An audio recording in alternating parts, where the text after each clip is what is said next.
Hello again, it's Pete Taylor here. It's 3 days and counting now till sourdough Saturday at the Herringcombe Mill, so my month-long preparations are coming to an end.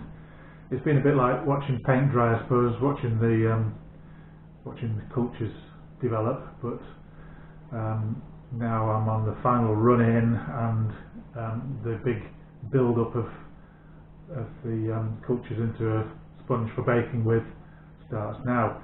So let's have a look at the cultures as they are now. They're both in very good shape, and they're just going to have one more day's feeding before I start bulking up for using them at the weekend in anger.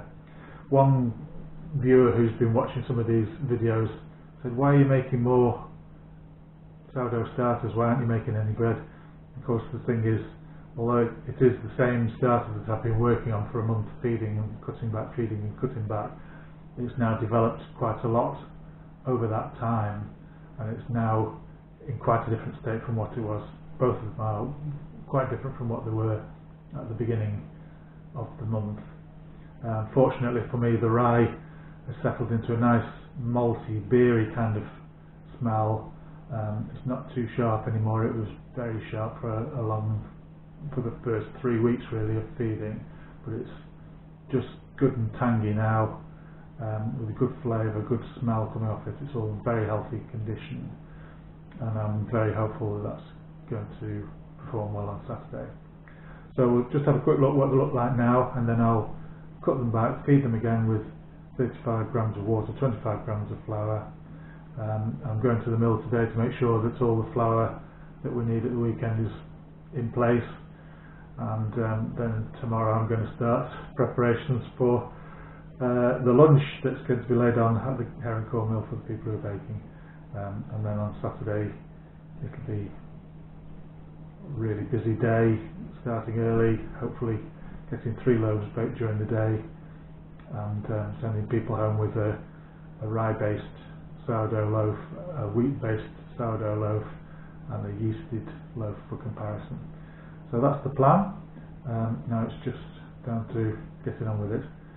See you tomorrow and have another look at the starters, but now I'm going to feed them and cut them back and feed them, put them back in the fridge.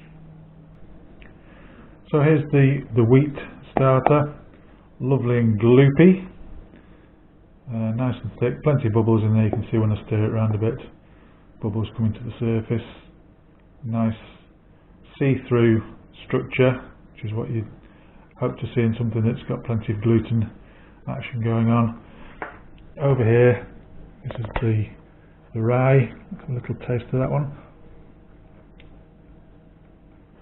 That's good. It's not too strong. It's got plenty of flavour, nice edge to it, but it's not taking the back of my head off like it was earlier on. And again, when you move it around, you can see there's plenty of gas in there, so it's deflating when I move it. That's the difference between these two sourdoughs. One has got the strength to stand up, the wheat, that'll stand up and make really robust bread. The bread we make with the rye needs some wheat flour with it to give it the gluten strength to stand up.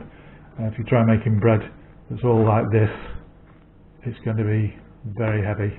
So it's good, but it needs some support in the baking.